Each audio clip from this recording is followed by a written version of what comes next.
जय श्री महाकाल। देख विद्या या किसी के बारे में देख लेना, उनकी समस्याओं को बता देना और जो समस्याएं चल रही हैं उनका निवारण कर देना, यही लोगों को सबसे बहुत कठिन लगती है।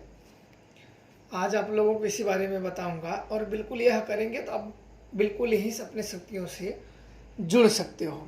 देखो, कोई भी जब शक्ति हो, जब कोई साधना करता है, उनका जब संरक्षण लेता है, उनकी सेवा उठाता है, तब उनकी कृपा प्राप्त होती है और उनकी साधनाएं सदैव एकांत में की जाती है। उनकी जो सिद्धि है, जो साधनाएं हैं, सदैव एकांत में की जाती है, जो कि गुप्त तरीके से की जाती है। और जितने दिन की साधना आप एक बार करो, दो बार करो, तीन बार करो, एक ही साधना को बार बार करो ताकि वो सफल हो जाए। कहीं कुछ स्थान दोष, कहीं मंत्र दोष, कहीं आसन का जो कुछ थोड़ा बहुत होंगे, एक बार दो बार तीन बार में सफलता न मिले तो तीन चार बार करने से मिल ही जाती है। अब जब उनकी कृपा आपको प्राप्त हो जाती है तो उनके जो अनुभव है, जो लक्षण है, वो प्रत्यक्ष देखने को मिलते हैं। जो घटनाएं होंगी वो आपके सामने प्रत्यक्ष होंगी, अप्रत्यक्ष बिल्कुल नहीं होंगी। पर एक बात का विशेष ध्यान रखें कि गुरु एक ही रखें और एक ही मंत्र लें और सिद्धियां एक ही प्राप्त करें। दौड़ के ये नहीं, ये वो नहीं, पहले एक को प्राप्त कर लो, फिर आपको लगता है कि हमें इस शक्ति से काम नहीं चलेगा, हमें अलग विधानों को भी सिद्ध करना चाहिए, तभी आप करें।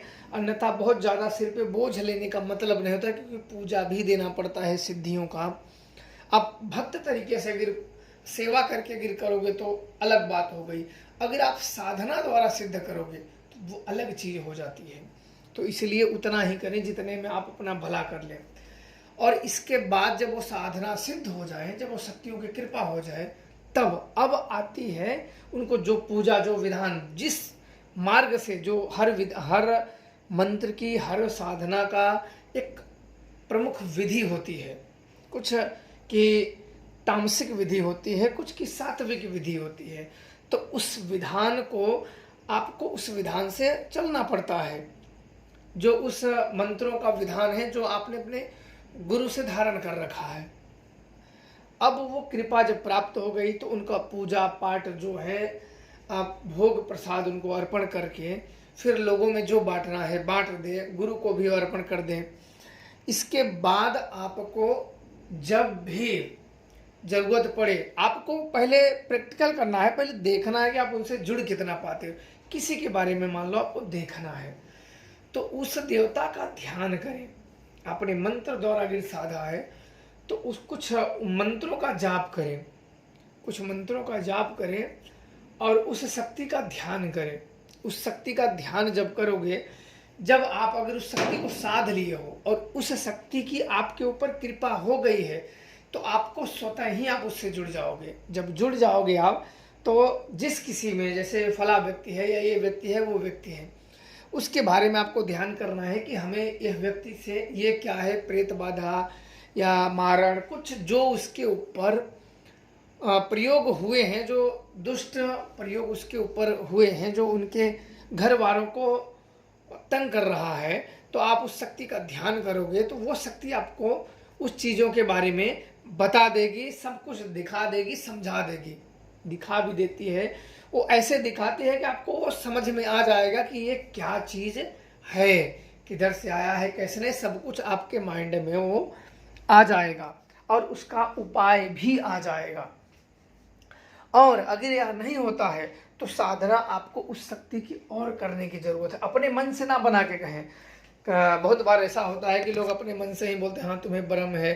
यही होता है ना कि 10 जगह जब जाओगे तो 10 लोग 10 तरह के क्यों बताते हैं।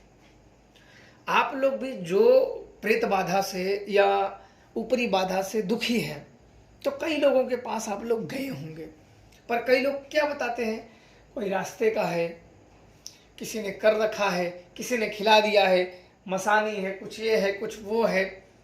10 लोगों के पास जाओगे 10 तरीके के बता देंगे। इसका मतलब 10 के पास शक्ति नहीं है। एक एक बात जो देवता, मान लो इंसान चलो झूठ बोल दे रहा है, पर देवता तो झूठ नहीं बोलेंगे ना। तुम देवता से ही देख के तो बोल रहे हो, तो बात बदल कैसे गई? तो इसलिए ज़्यादातर यही होता है कि लोगों के कृपा नहीं प्राप्त होती है, खुद से ही बता देते हैं कि हाँ तुम्हें भ्रम है, तुम्हारे जितने भूतों के वो नाम जानते हैं उसी में से 2-4 के नाम बता देंगे।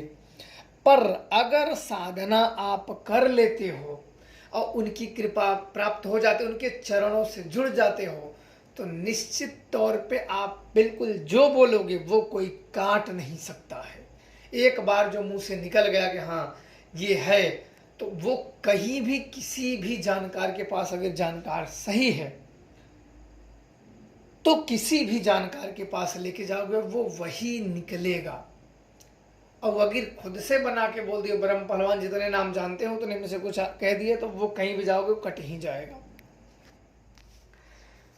हनुमान जी की कृपा हो या किसी की भी हो, हनुमान जी की कृपा हो तो बस जो मंत्र से उनकी कृपा प्राप्त हुई है बस वो मंत्र जपे और हनुमान जी का ध्यान करें। हनुमान जी का ध्यान करने के बाद जिस व्यक्ति को देखना है उस व्यक्ति का ध्यान करें। इसमें कोई वो नहीं होता कि किसी के साथ ये कर दिए या कुछ उसका सोच समझ के बता दिए, कहीं से नहीं हो, सीधा जो आपके बात मालूम पड़ी वही आप बोलिए और सीधा आप उनकी कृपा से जब जुड़ जाएंगे ना, तो फिर भूत प्रेत का निवारण बड़ी आसानी से आप कर सकते हो। और भूत को भी कई लोग भूत मांगते हैं कि हमें स्थान दे, हमें यहाँ बैठा दो, हमें वहाँ दान मार दो, तो कभी कभी उनके भी मन के करने होते हैं। ताकि क्यों करने पड़ते हैं? ताकि वो भूत प्रेत जो शैतान है वो दोबारा उस घर के लोगों को प्रताड़ित ना करे और दोबारी ऐसे जीवन में समस्याएं ना उत्पन्न करे, इसलिए उसके भी दे दिया जाता है ताकि जिंदगी तावे के लिए यह समस्या खत्म हो जाए, फिर ना आए, यह होता है।